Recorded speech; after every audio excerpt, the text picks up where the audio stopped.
You know who made it.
And good evening, ladies and gentlemen. Episode 172 of RickCast. Wrenches assemble. I hope everybody's having a good night. It is a beautiful August 19th, 2025 here in the great Republic of Texas. And yeah, we are here ready to go. It's nice. It's nice out on this Tuesday. I'm getting my days of the week messed up. I thought it was Wednesday, but it's not. It's actually Tuesday. But it's okay because we're here and we are hanging out on a beautiful night. I hope everybody's having fun out there. We got things to talk about. Um, so there's a lot of just kind of everything's kind of like repeating in a blender. Nothing really standing out, if that makes sense. As far as new stuff, people are still talking about. We're not gonna do anything more on the Putin Zelensky meeting because that's being talked about. So I'm not going to be say, well, now Putin said this and Zelensky said that. Now, when he gets there, we'll get there. The Epstein Files, there is some new movement on that. We'll talk about that tonight. There's there's one warm-up story about Home Depot and its raising of prices, despite the fact it said it wasn't going to do that. COVID-19 shots for kids. I don't really want to talk about that. So there's a bunch of different things. Of course, the ideas about DC and what's going on in DC. There's nothing really headline worthy that we must talk about today. Now, we're going to talk about stuff because that's what we do. But the fact of the matter is, we got Bellator. We got a couple storms that just ran through here very quickly. We didn't get anything too nasty. Little bit of thunder, little pop-up thunderstorms. Now it's just partly cloudy. Crowdy? It's partly cloudy. I don't know why I became Asian there for 5 seconds. It's partly cloudy out now, right now. It was partly cloudy now, but we just had a couple pop-up showers. So we are gonna go through that. But there's some good stuff. The show is not about the news. It's really not. We talk about it as an outlet for us to get together and talk about these things and then hang out for a little bit. So that's really what the show is about. There's plenty of other news shows on X if you really are desperate for something like that. And go ahead and watch those. This is more of a hangout, talk about a couple things, make people aware of some stuff, and just kind of hang out and have a good time. Because that's really what it's about in life. So we are here for that. Now, let's see here. Something wrong. Say, partly cloudy. Now let's get to our weather report from Something Wrong. It cloudy.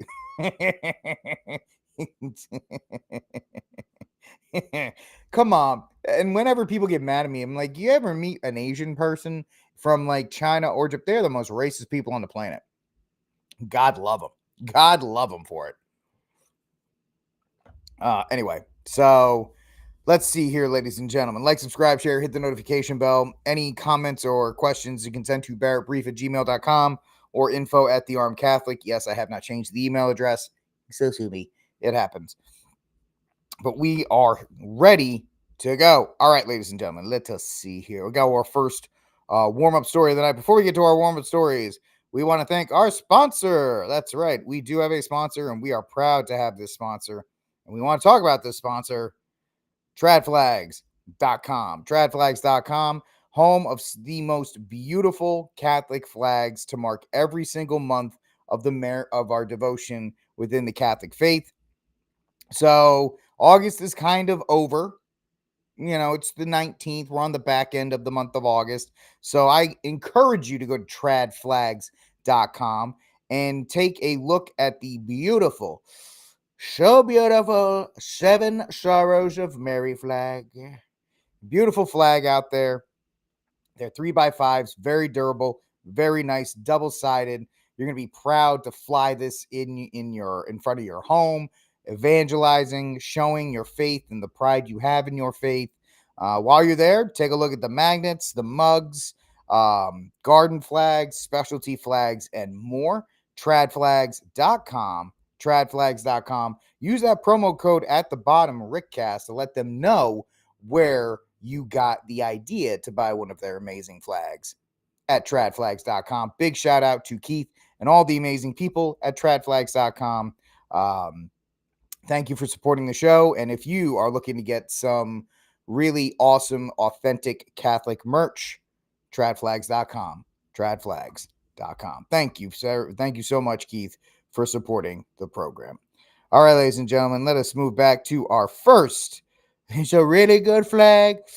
It's not as beautiful as the flags I like, but Melania says it's a good one. It's beautiful. Let's get to the first story of the night. Now, this is potentially the beginning of a very bad trend for Trump. And so it's about the economy. Now, this show is a pro-American protectionism account. I'm fine with tariffs. Now, I don't work in an industry that is impacted by it off of the top. So I will be honest and say it's easy for me to be a pro-tariff protectionist account because it's not impacting me that much. But I understand that some people aren't really happy with it. And we're starting to see this, and this is really important because the midterms are coming. And if this stuff does not improve, inflation is up a little bit, gas is up a little bit. The economy is, people are still complaining about finding jobs. And of course, if this doesn't get better, it doesn't matter about how many peace treaties Trump's have. Doesn't matter about anything else. Doesn't matter about the Doge cuts. It's funny, if the economy's doing bad, everybody's going to get like a $2,000 Doge cut right before bribing people for their vote. But the fact of the matter is, the economy needs to improve. And indicators like this are not great. It's going to have to happen, obviously, because the tariffs, it's a process and it's a painful process. And like I said, I'm fine with tariffs, but there is an associated pain that comes along with it. And I don't know if the American people are ready for such a pain. So Home Depot said Tuesday that some of its prices could be going up because of the cost of tariffs. Until now, America's largest home improvement retailer has limited what it has said about the impact of tariffs on its prices. But after reporting quarterly results on Tuesday, CFO Richard McFall said Home Depot would have to implement some price increases as a result of the Trump administration's taxes on imports. For some imported goods, rates are slightly higher today than they were at this time last quarter. So as you would expect, there will be a modest price movement in some categories, but it won't be broad-based. Now, that's good news. And the fact is that their prices are high to begin with. So the fact that they're going to be spotting this is just kind of more of a kick that the Trump administration is not looking forward to. Wait, is the midterms 2026? The midterms aren't 2025. What the hell am I talking about? Midterms are 2026. It's 2025. So I don't even know what date it is. But if Trump's got a little bit of time to try and turn this thing around. But my statement is not it's not different. A year from now, if the economy's not better, the Trump administration's in big trouble. So I don't know. I think Trump is counting on this. He's counting on the pain. Yeah, November 3rd, 2026. I apologize. For some reason, it is what it is. Trump's counting on pain this year, and hopefully beginning January 2026, they'll start to see a rebound, a gain, an improvement, and so forth. But I don't know if people are going to be happy waiting that long. Americans notoriously are not very patient about things. Yeah, I know that was my fault. Mea culpa, mea max culpa. Campaigning shouldn't even start until January. January 2026 is when Gavin Newsom will announce his presidential run. Mark it. Because remember, back in 2018, right? It was 2018. Elizabeth Warren was like the first one to announce in January of that year. Because Gavin Newsom's already running for president. I think he makes it official at that point in January. All right, yeah. My prediction: pain. So yes. Not a great sign, but also not a shock that we're seeing prices go up. The big thing is gas prices are up. Everything is up. Inflation went up in July, and there's only so much manipulation that governments can do. That's why you see Trump hitting Jerome Powell as hard as he can, in regards to lowering interest rates. He wants interest rates lowered to help with the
reason. Oh, hey, are we back? Hello, hey, how are there? Maybe, I guess. Now my whole setup is messed up. Come on, man. Get me back over here. It's ridiculous. No, I'm done. Am I done? I don't know. It says I'm live, but I'm not live. Oh, wait a minute. I said too many triggering words. Let's see here. Video, idle cam, audio, good. Hey, there we are. Hey, what's up? Let's see here. I'll be back. Cool. I did say too many triggering words. Now my whole setup's messed up because of it. Here's the thing, man. I went to Restream because it was supposed to be better than StreamYard. And although I will say I'm not paying as much for Restream. So I'm happy about that.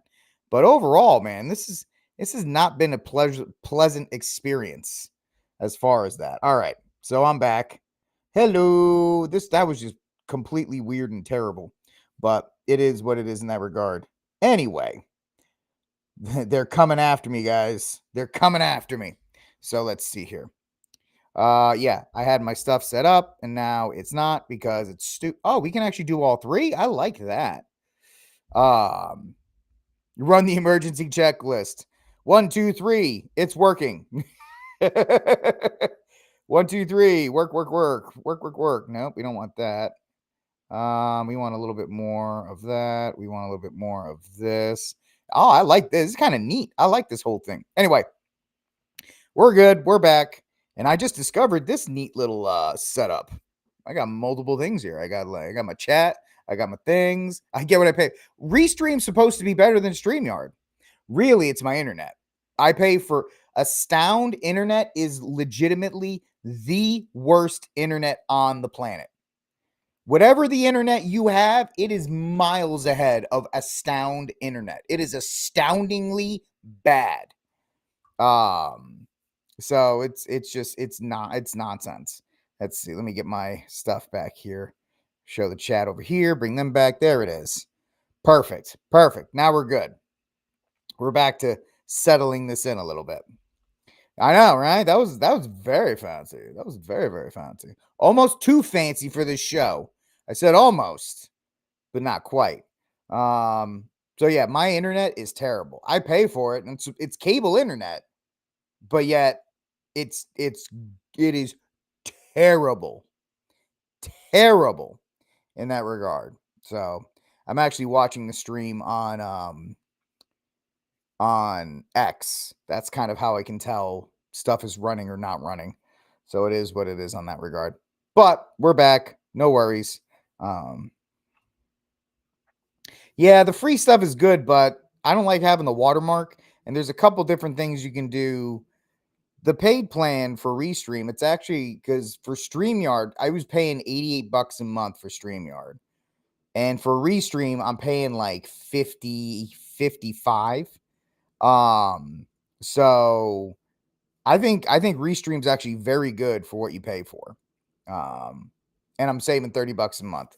I was having those problems, if y'all remember, back on StreamYard. StreamYard was not much better as far as, reliability or any of these other kinds of things. But anyway, let's see here, ladies and gentlemen. Thank you, Astound Internet, trash internet for everyone. All right, let's get back to it. The trashiest internet on the planet. Thank you. I'd be better off with AOL dial-up internet than I would be with Astound Energy. They're awful. They are awful, and I dislike them very, very much. Very, very much. Next story of the night. Let's get to it. So, let's see. Can I maneuver this a little bit? So yeah, I'm able to save $30. Like my sound effects. Look at that. You can actually see the article. This is neat. High class here on RickCast. Of course, me being in the middle, it's the most important thing. Let's get to our first official story of the night. AOL 19. They just shut AOL down like 2 weeks ago. I could have been using AOL and it could have been a lot better.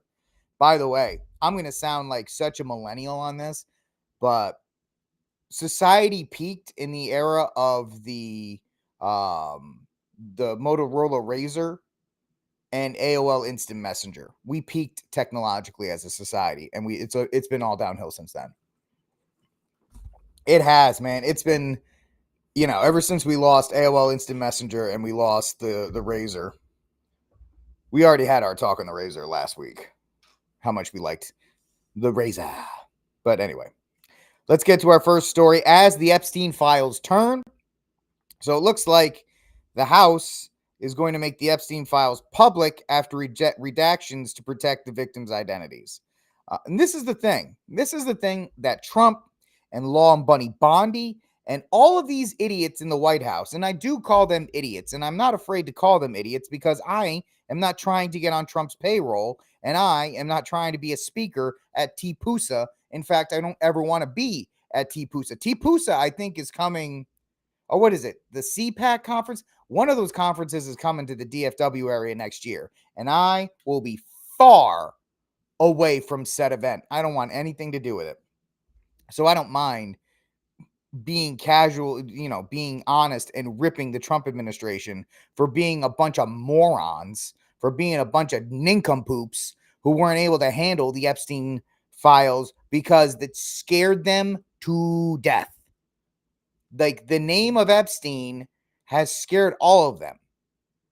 And now you got the idiots like Cash and Dan who have been, it's crazy when you put social media guys in charge of government-run offices. Yeah, Kash Patel was awesome on podcasts. Kash Patel was great on Glenn Beck. But you put Kash Patel in the FBI office, and suddenly he turned into a 15-year-old kid who's at his first high school dance. He's standing on the wall doing nothing except, wishing India a birthday. And then you have Dan Bongino, who's modeling every tight T-shirt he can find. And now you have a co-deputy director, the Missouri Attorney General, forgot his name, but the Missouri Attorney General, who's actually a really good Attorney General, is now leaving his attorney general post to go help Dan Bongino, which is an actual loss. All the Trump sycophants are like, yeah, we got the attorney general from Missouri. He's going to help Dan Bongino. If Dan Bongino was such a great deputy director, you don't need another person to help him. It just shows he's ill-equipped for the job.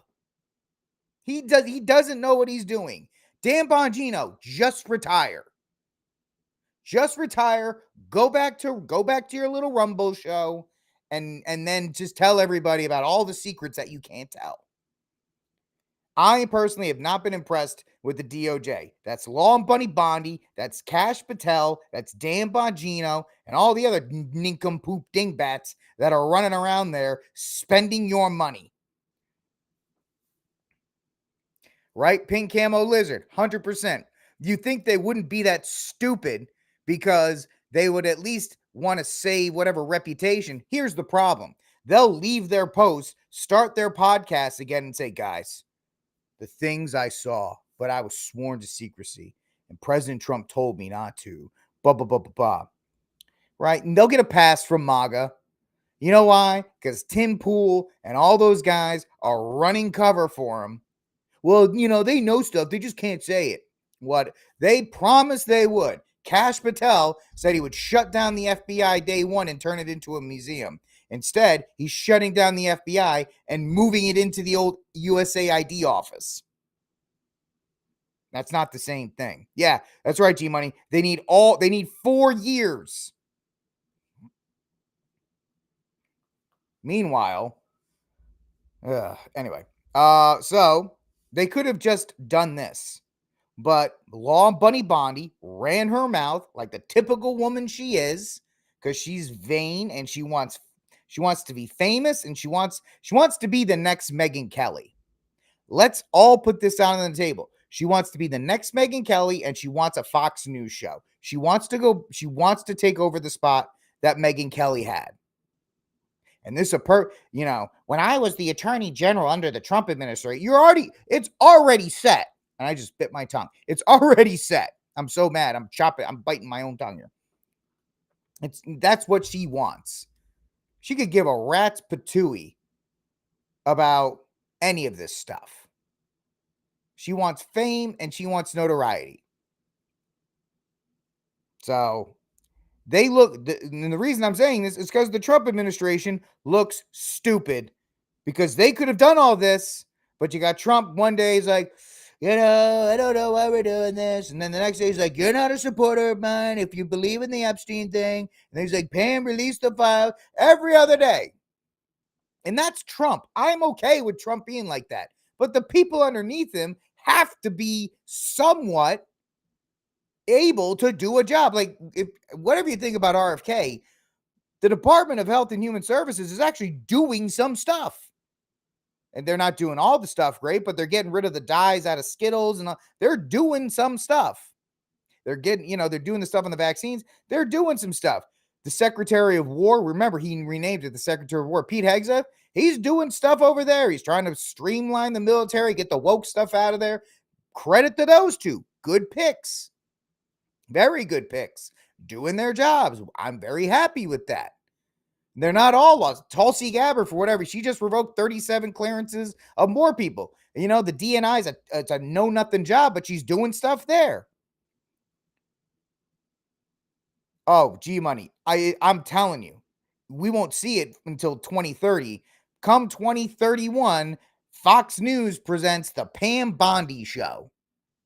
Law and Order with Pam Bondi or some stupid thing like that. And she'll be happy to do it. And she'll get paid a lot of money. And what do they go? Oh, she's so hot. I want to watch the Pam Bondi show. You was a lawyer. And morons. So the Justice Department is an absolute flaming pile of nonsense. I can't say it, but it's a flaming pile of nonsense. And they continue to look like morons because they could have done this. But speaking of Fox News.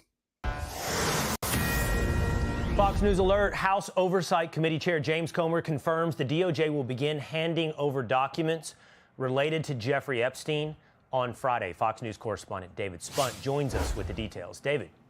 Hey, Will, we just found this out a few moments ago from the chairman of the House Oversight Committee, as you mentioned, James Comer of Kentucky. This comes hours after former Attorney General Bill Barr testified to Jeffrey Epstein or Ghislaine Maxwell. Let's read this statement from Comer.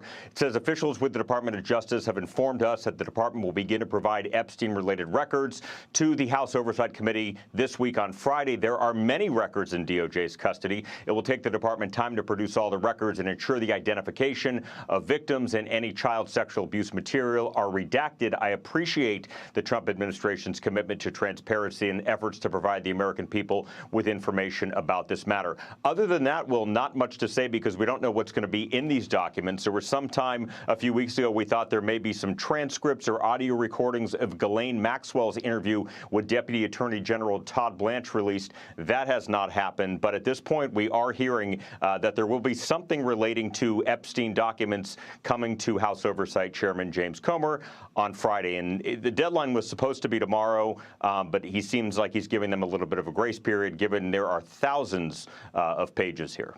Back to you. All right. We will hold our breath, or not, till Friday. Thank you so much. It's very interesting that these, Brian, she will be 75 at that point, but the Gooners will still love it. And the Fox News at that point will be so desperate for talent that they'll just give her a show. But this highlights how much of an absolute train wreck this is. When Pam Bondi said that, they could have easily said, listen, we're going to give it to the House Oversight, give us some time. But nope, she had a big, every single step that they did for the last 2 months have been an absolute train wreck.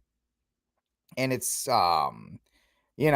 exactly. Pink camo lizard. They're doing everything. They're walking back and forth to pretend they're working. They're that guy in the office that clocks in at 9, opens up their email, sends an email, and then goes and gets coffee for 45 minutes and checks in with everybody else at the office. I know, because I used to be that guy. I hated being in cubicles, so I would, as soon as I'd be like, check in and time to go get a coffee. Hey, what's up, buddy? What's going on? I am very good at that tactic. But the idea, I mean, Bellator, that's even if there was anything.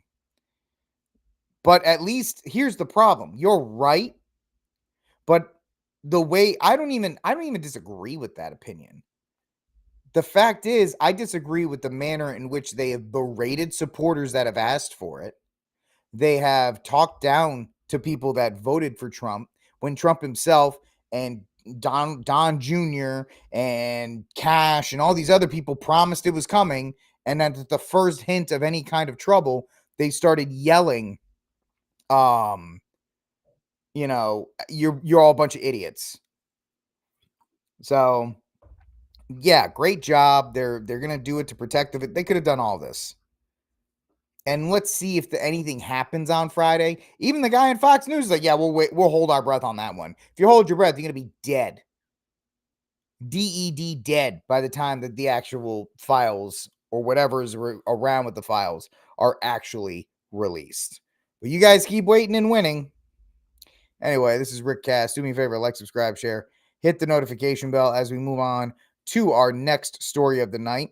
So this one, that's the Dean. That's the problem I've had, is that they've treated people who have been with Trump since 2016 and the people that went to jail on January 6th and all these other people that have had Trump's back. Because, Trump is now cozying up to like Mark Levin and all of the establishment kind of people who happen to be a part of a certain tribe, but that's a different story, because Trump just called Netanyahu like a great war hero or something like that.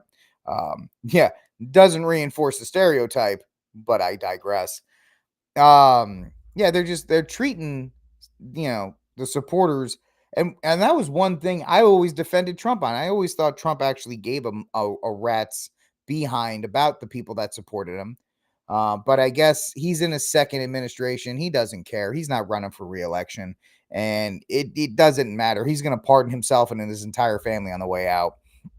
He might not help him at the state level, but, at least federally, he'll do that.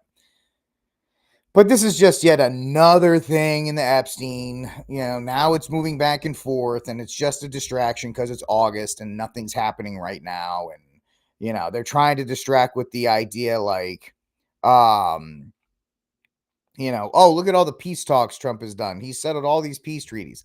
Yeah, guess what? People don't care. Yeah, that's great. And president's in trouble when they shift to foreign policy as like a big distraction. Like, oh, look at what the stuff we're doing. And I know people are going to get mad at me. Like, Trump really is doing it. Yeah, that's great. Don't really care. All right, the whole Epstein thing is a bad Trump from me. I qualify it as a bad Trump.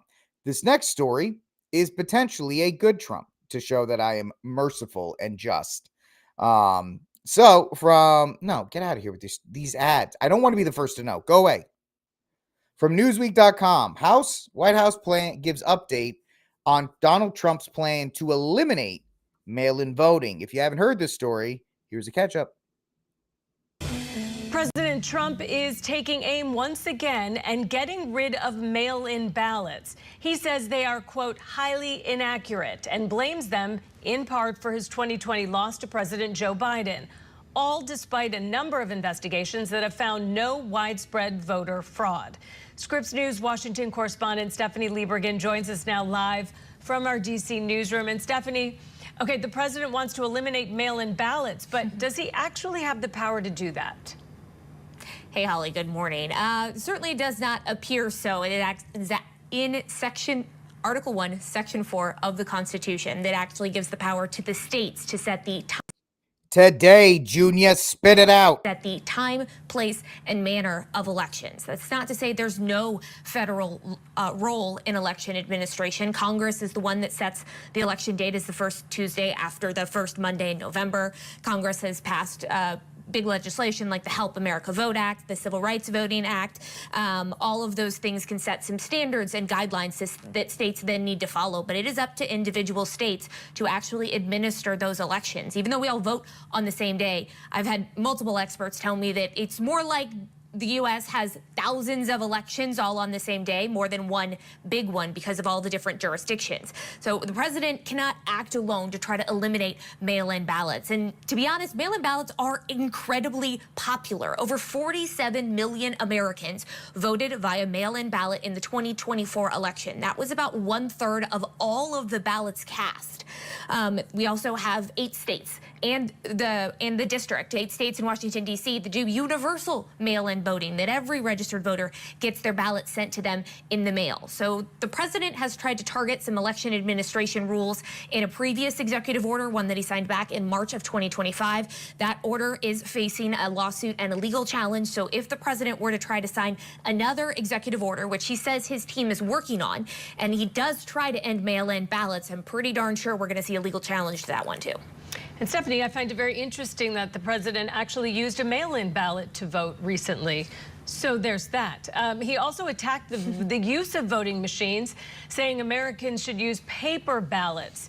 Is that something that could happen?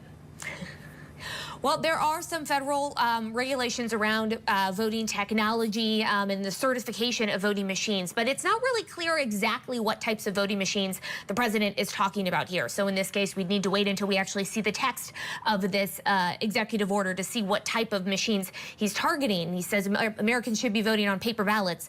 98% of Americans already do vote on paper ballots, whether it's a ballot that you take in and you fill it out yourself. Some jurisdictions use what's called a ballot marking device, so you maybe touch on an electronic screen, but then it does still print out a paper ballot with your votes. There is a paper trail for almost all Americans when they go to the ballot box. So beyond those ballot marking devices that, again, still print out a paper ballot, one of the other most popular types of voting machines is just a ballot scanner. It was just used to count the votes. And the president, if that's the type of thing he would want to eliminate, and forcing election officials across the country to count all of those ballots by hand would certainly slow down the counting process, and as experts say, it would increase the impact of human error. Are we done? Yeah, okay, great. Now, blah, blah, blah. I understand you guys in the chat are very correct on a lot of these things, but something has to be done with mail-in ballots. Something has to be done Lou, you're 100% right. The reason why mail-in ballots are, there are 2 reasons why mail-in ballots are supremely popular. A, people are indeed lazy. And they're not fans of actually getting their fat butts out and doing anything. And secondly, the most important thing is that Democrats love mail-in ballots because they get to ballot harvest.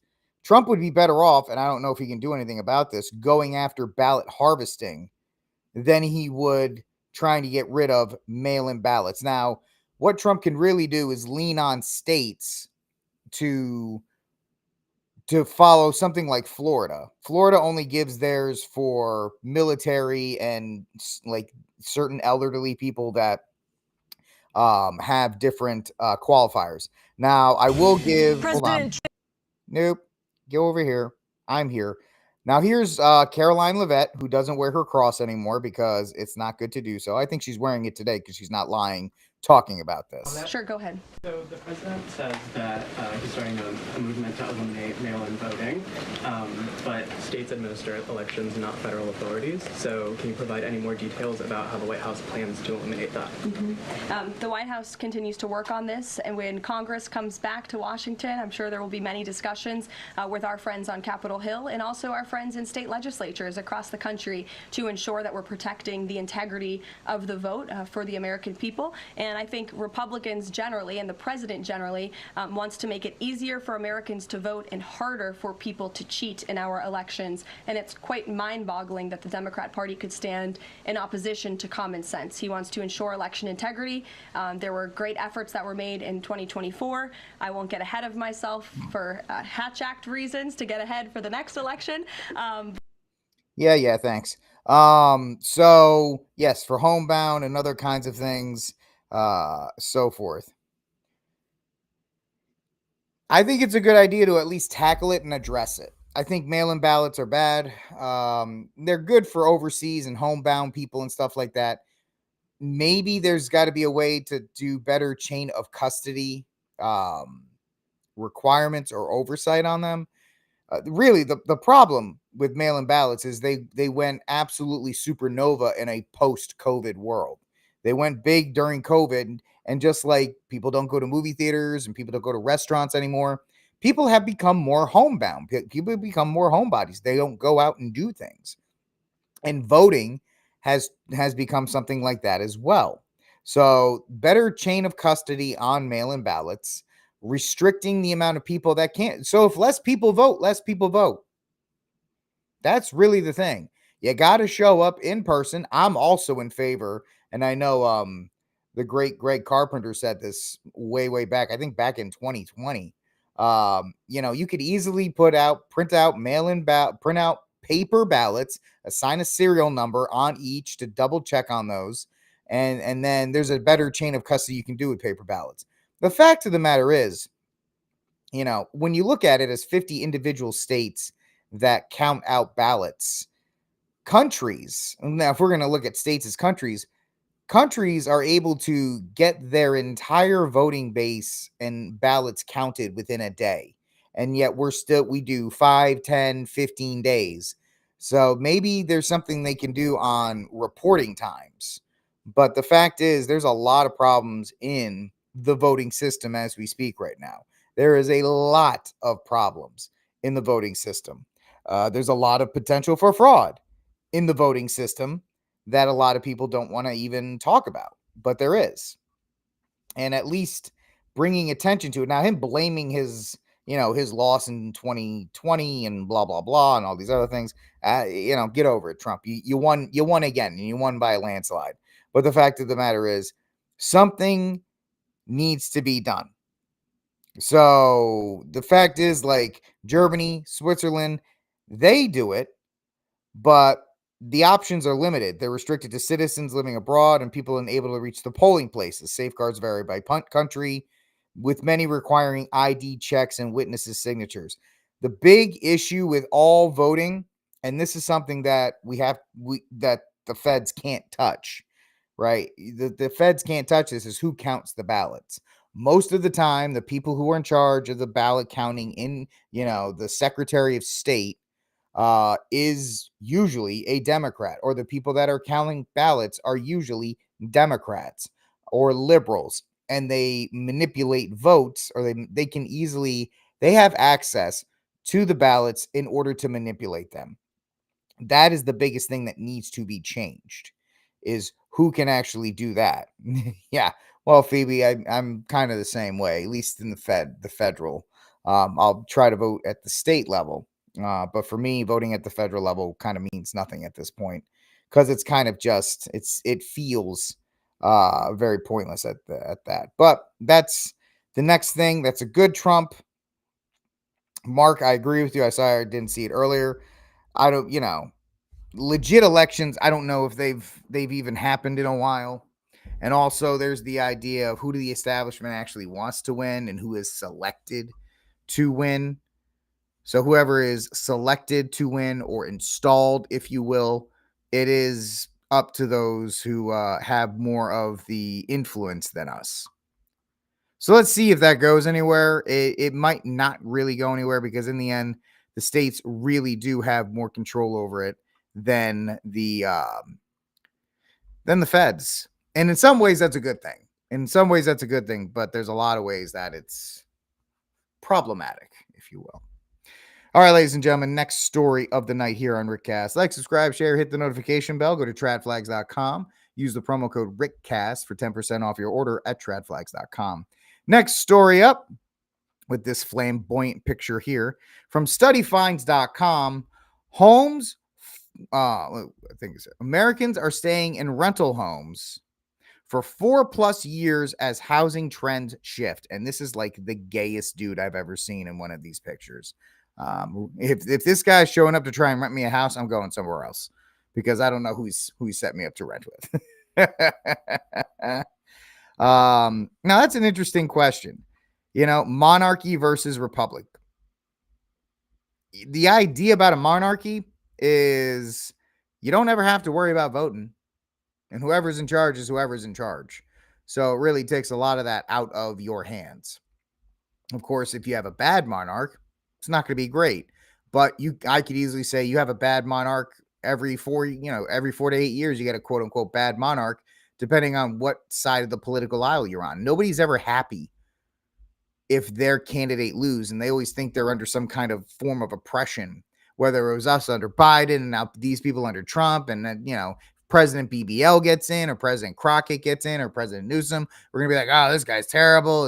And so it's that. If you have a monarchy, then there is potential that it's, with a monarch, a lot of stresses of life are gone. And what do I mean? With a monarch, the stress of, oh man, we got to do something about the president. Hey, the king is the king. The queen is the queen, right? Let them sit in their little castle, or let them sit in their little palace. Most of the time, the affairs of state are just taxes and whatever the case may be. And I don't know how a monarchy would work in a modern era, too. That's something very interesting to look at. How would a monarchy work?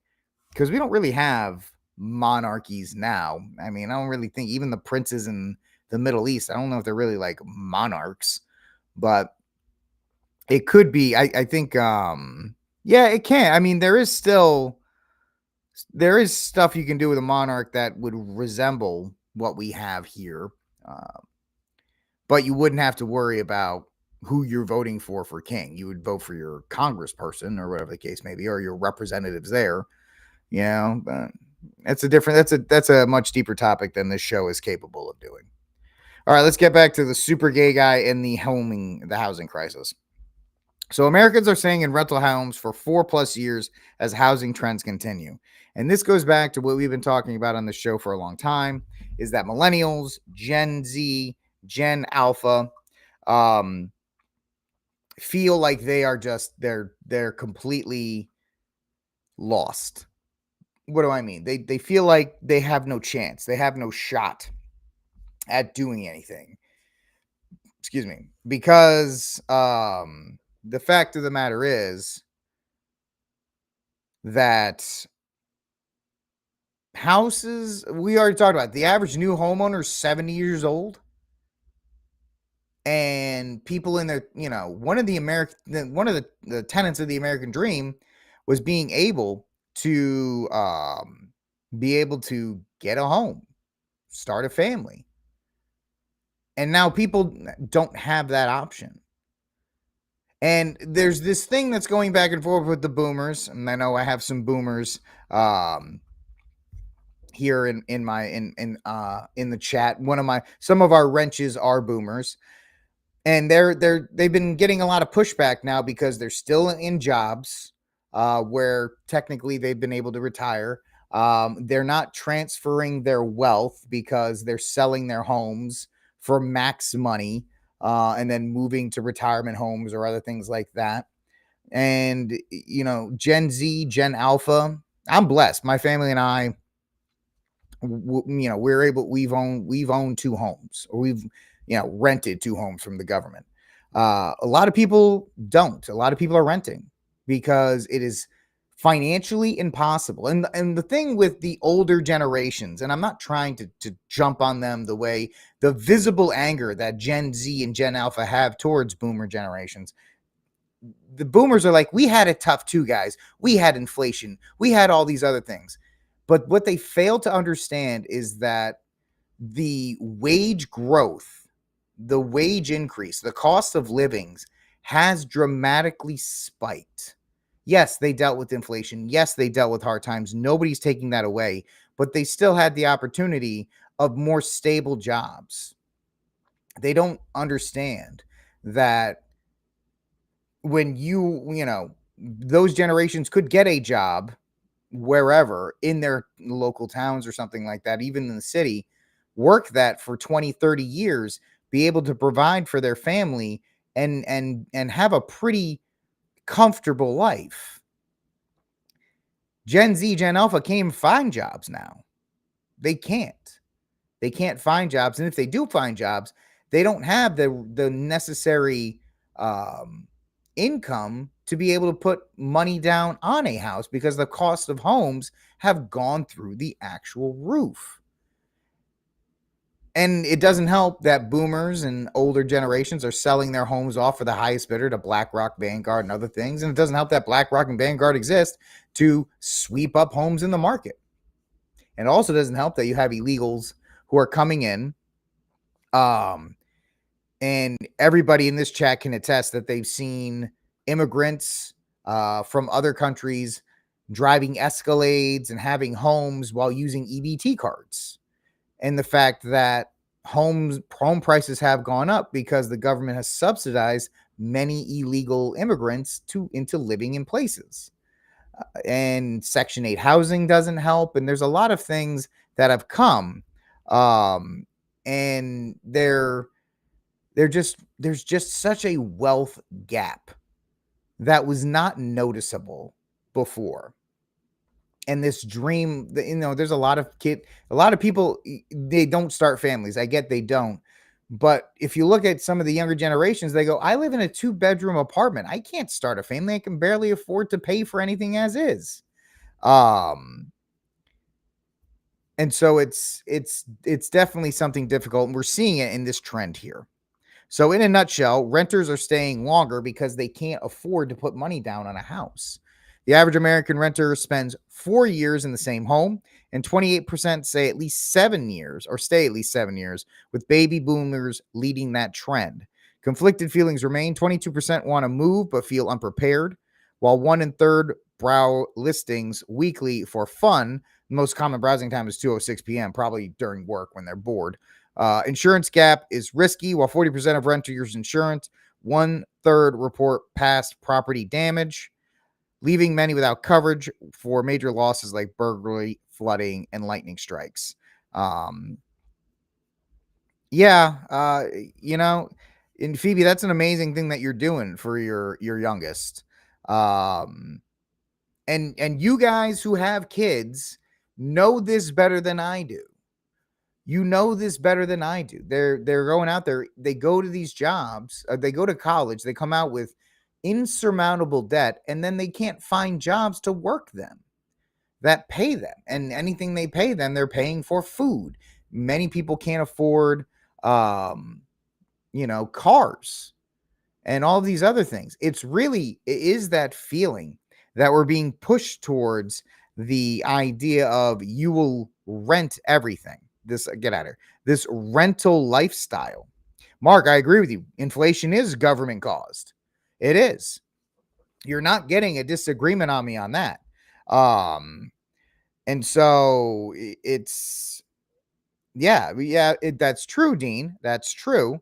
But the fact of the matter is, as a former teacher, I used to get into disagreements with other teachers when they said you have to go to college. And I would tell these, tell kids and my students, the students I had, no, you don't. You can go get a trade. You can go do something else. You can be a lineman. You can be a plumber. You can be a barber. You can be a locksmith. They're not glamorous jobs, and the pay starts out really bad. But if you're 19 years old, if you're making $20 an hour at 19, that's better than, partying it up for 4 years at the University of Texas, the Texas A&M University, and coming out with insurmountable loans there. And so,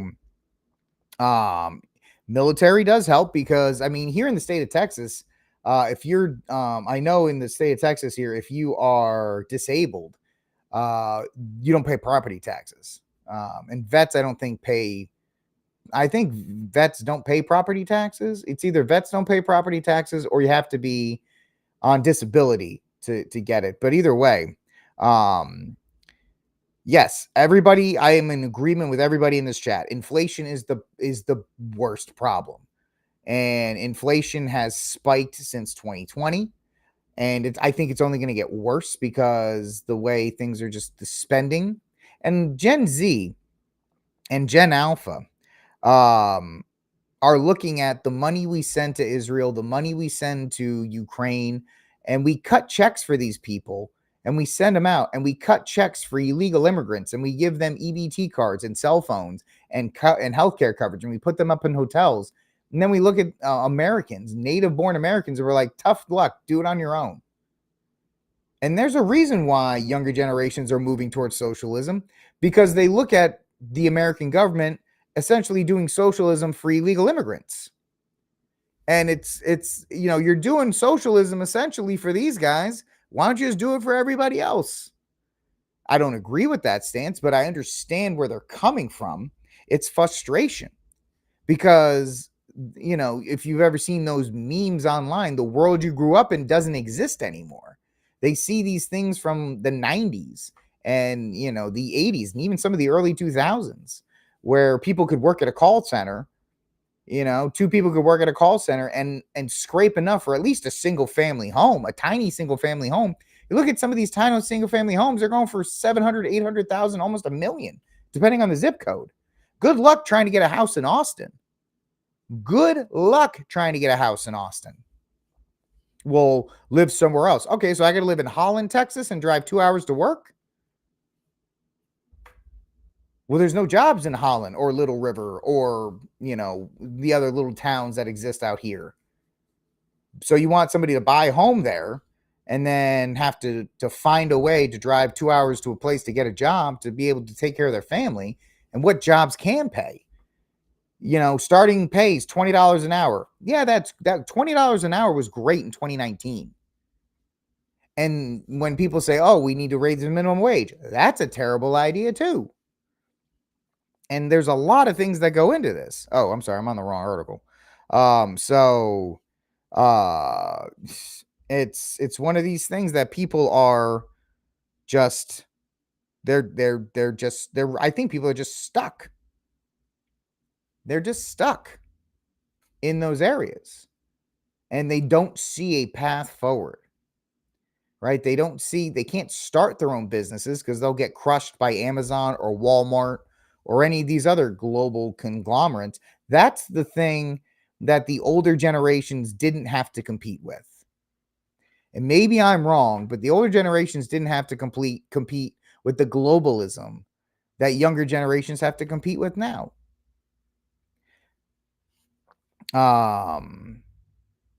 Yeah, that's right, Pink Camel Lizard. California definitely didn't help the rest of the country when they fled California with their, they would sell their homes for cash and then run to Austin or run to Miami or run to Arizona, pay for that house in cash, and everybody's housing property values all went up. And so, yeah, people working remote remote jobs in the middle of America where other people can't. And so a lot of people are they're struggling to make ends meet. There's people that that are constant renters because they're just like, we can't afford to save up for a home. We have to rent. And they, I know some good Catholic families that, they have multiple kids and they're like, hey, it was either have multiple kids or buy a house. Because you can't do both right now. You can't have a lot of kids and have a house. Unless, the prospect of maybe your somebody else, an elder member in your family dying and passing on that house to you, that's not even a thing anymore. And what happens is, if a grandparent dies and they gift the house to to their older kids, a lot of times those older kids are going to turn around and sell that house. When the grandkids are like, hey, well, don't sell that house. Nope, that's gone. And it's gone. And so it's really just a shame that we're looking at this right now, because Fox News and that generation that watches Fox News tells younger generations, you know what, just pull yourself up by your bootstraps like I did. And they get mad at it because they say, yes, you went through struggles. I get it. But the idea that the same conditions exist, yeah, they do. They sell their house off to pay debt, or they do some of these other things, or they sell that house so they can buy a house in a different place. There's a lot of reasons they do that. But a lot of times they could keep that house as an asset and maybe pass it down to their grandkids. It's part of like looking out for your future. And so Dean, I see it all the time where I live, these beautiful swaths of land, like the picturesque, beautiful Texas land. And the worst thing I see is a for sale sign in front of it. And I'm going, well, first of all, y'all putting your stuff up way too late, because nobody's going to be able to buy it unless it's BlackRock.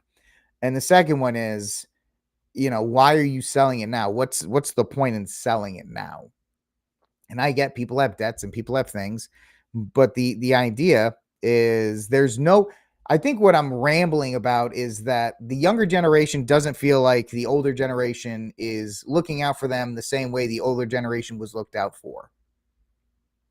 There seems to be, they feel, whether it's right or wrong, they feel there's a disconnect.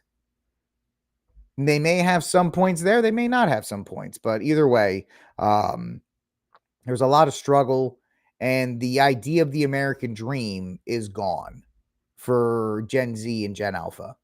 They feel like it's just gone. It's being handed to the Southeast Asians that are coming in, or to any of these other groups that are coming in.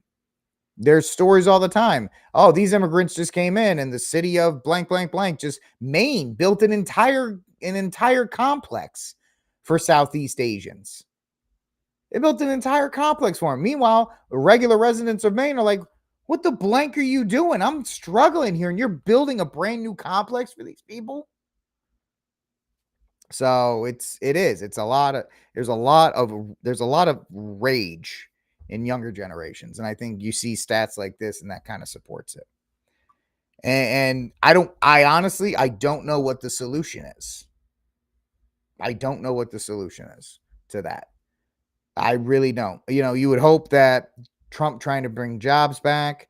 Does any generation deserve anything? Deserves is a very weird term to use. Do they deserve it because they were born? I don't know. Is it incumbent?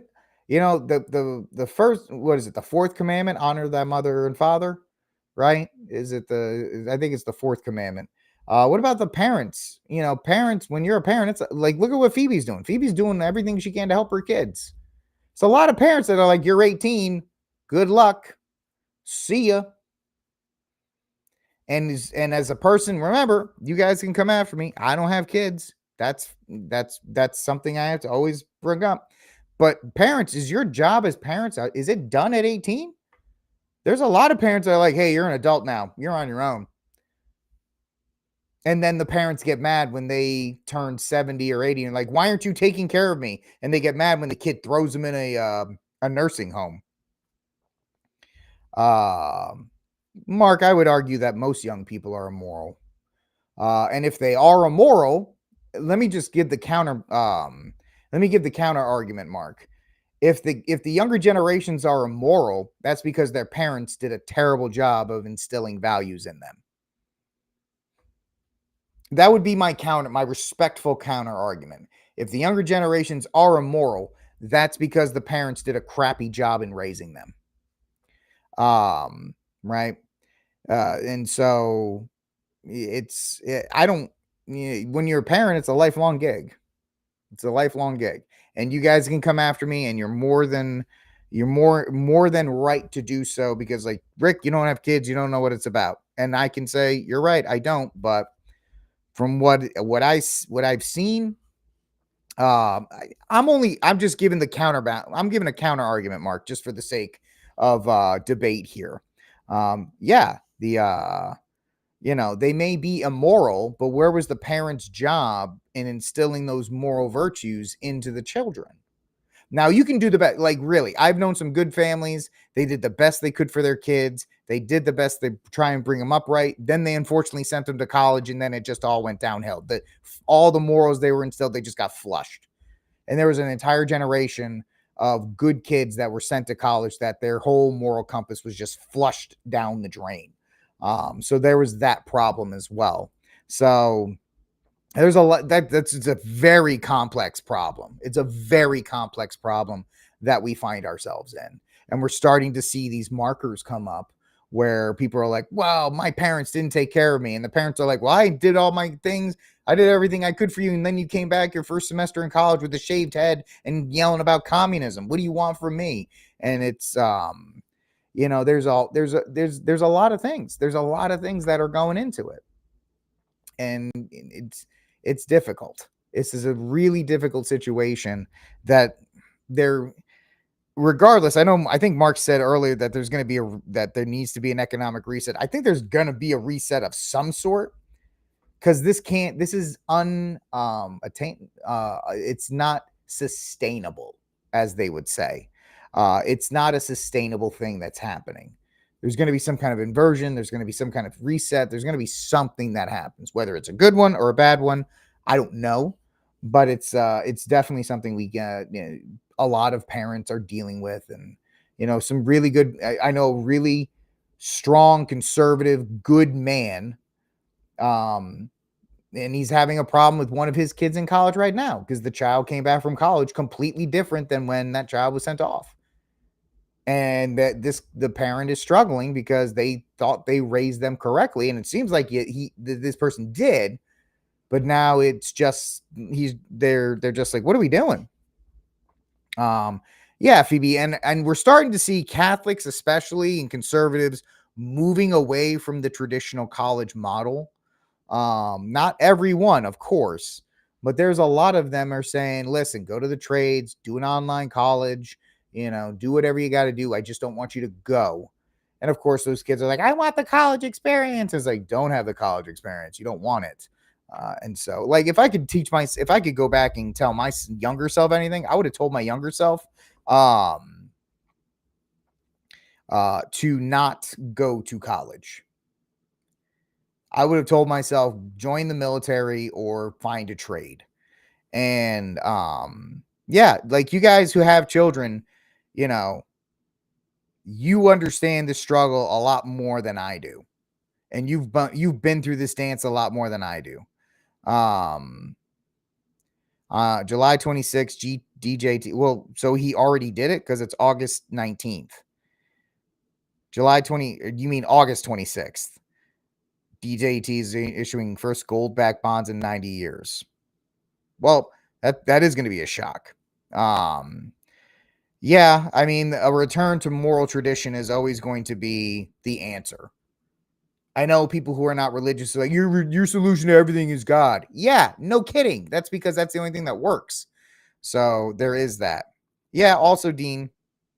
Yeah, it's very true. It's very, very true.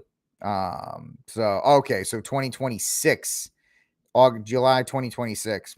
That will be that's also very close to the midterms. So we're going to see how the system reacts to that. So yeah, that's the thing. Inflation, Zimbabwe's inflation was so bad they were printing $100 million bills and all these other kinds of things. And so, why do you think they want everyone else to go? Yeah, because they want to actually make them part of the system. Dude, in Texas right now, there are certain electric companies that are desperate for linemen. Desperate.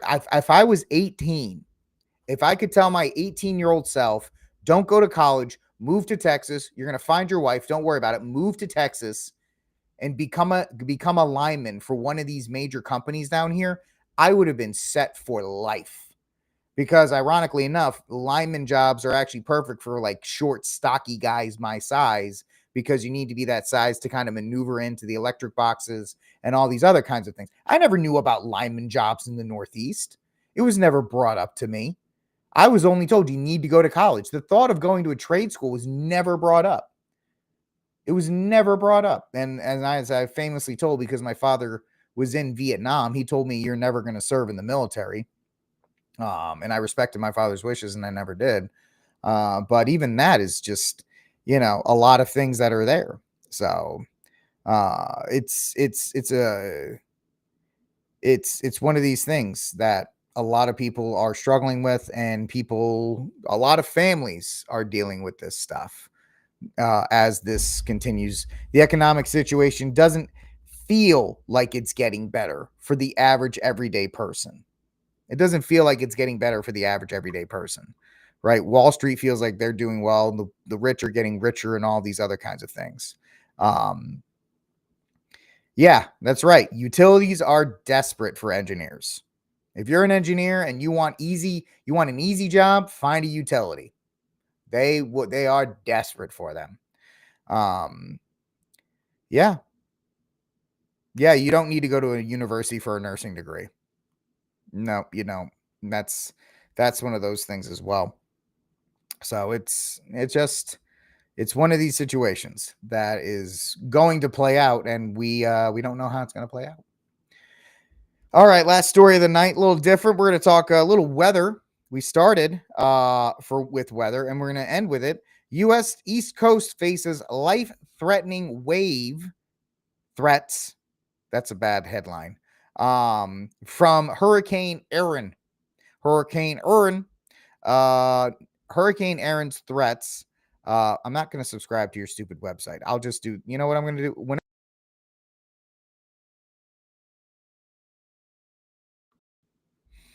Let's see. Let's just go to NPR. I don't care. They're not going to make me do this. Let's see. Storm said to bring large waves and flooding to the U.S. Hurricane Aaron is moving closer to the eastern seaboard, bringing dangerous rip currents and flood risks to poor North Carolina. Can't catch a break. They really can't. Hurricane Aaron is 615 miles off southeast of Cape Hatteras, North Carolina, as of 5 p.m. today. It's moving northwest, packing maximum winds. It is hurricane season, so get out of here with your stupid. Aaron isn't expected to make landfall, but forecasters say it will push large waves onto the shoreline. So everybody who's in the Carolinas, be careful, because riptides are not something to play. HVACs, yeah, all those basic engineering jobs. I told the guy, I was having a discussion with a guy a couple weeks ago. He was like, I need to find a job where I can work with my hands. I'm kind of tired of my job. I said, hey, man, look up locksmiths. They always need locksmiths. Something handy. You get out and about. You're out and using your hands all day. It's a job that's in demand. All these kinds of things are in demand. So keep your eye out if you are in the Carolinas, and stay safe as Hurricane Aaron is a coming. But yeah, so the whole thing with the trades, they're always going to need, hey, you can always go work for ICE right now if you really need a job. If you really need a job, you can go work for the government and work for ICE, because they are rolling out the red carpet for that money. But I wouldn't want to work there long term post Trump. All right, ladies and gentlemen, that is it for this episode of RickCast. Hour and 21 minutes. It's always funny. The shows I don't think we have enough to talk about, we always end up going longer. So Phoebe, you guys over there, you guys be careful. You guys be careful because unfortunately it seems like they're the Carolinas always kind of get hit with those. No, trades are not for women. It's that simple. Trades are not for women. Women have a very simple solution. And it's my misogyny alarm is not here, but women have a choice to find a good man and settle down. That's you know what? Females, find a husband that's an HVAC or a lineman or any of these things and settle down and support him and have a good household. Maybe find a simple work from home job or something like that. If you want to find a job, you can always go, you can be like a virtual call center assistant if you in your home, or have some babies. It's a simple solution that could absolutely, oh, you're in Maryland.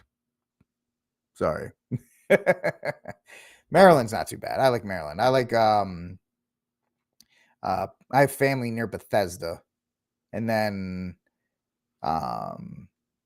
yeah, I like Emmitsburg because that's where that university is with the Grotto of Our Lady, beautiful Grotto of Our Lady, and it's near Gettysburg. Man, Gettysburg was a good time. My wife and I have been talking about the fact we want to go back to Gettysburg. So I don't know what that means. The in trade. Yes, I know what you're talking about. That makes sense. So yeah, Phoebe, I did this last week. Hold on. 5 seconds. Hold on. I just don't want to trip over stuff.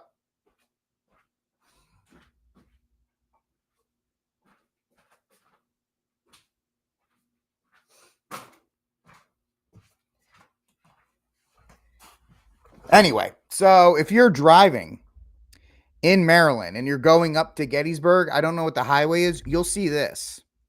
On top of a huge obelisk, for lack of a better term, you'll see a beautiful golden statue of Mary. And that's for the grotto of Our Lady of Lourdes. There's a beautiful grotto there. And Phoebe knows what that is. And it's gorgeous. It was absolutely amazing to go to. And, you can see her from the highway. That's how massive this statue is. And, you go up there and then you go to the Basilica of St. Elizabeth Ann Seton. Beautiful basilica for St. Elizabeth Ann Seton. And then you go to Gettysburg. It's actually it's an amazing vacation spot if you ever do something like that. I'll let you know, Phoebe, if we decide to go back up.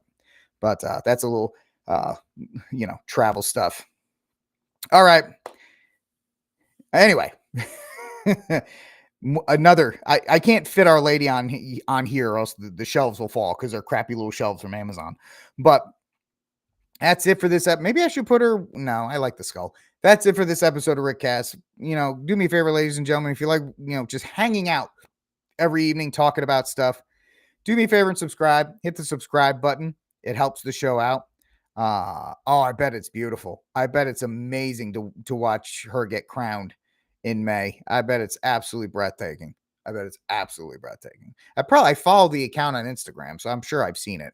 I just don't remember it. But do me a favor, like, subscribe, share, hit the notification bell, share the show out with everybody you know, helps the show grow. So we can have more people hang out with us and we can get some more wrenches in the toolbox. But I appreciate every single one of you guys. Thank you so much for hanging out with me tonight. I will talk to you all tomorrow. God bless. And until that day comes, free Dexter Taylor.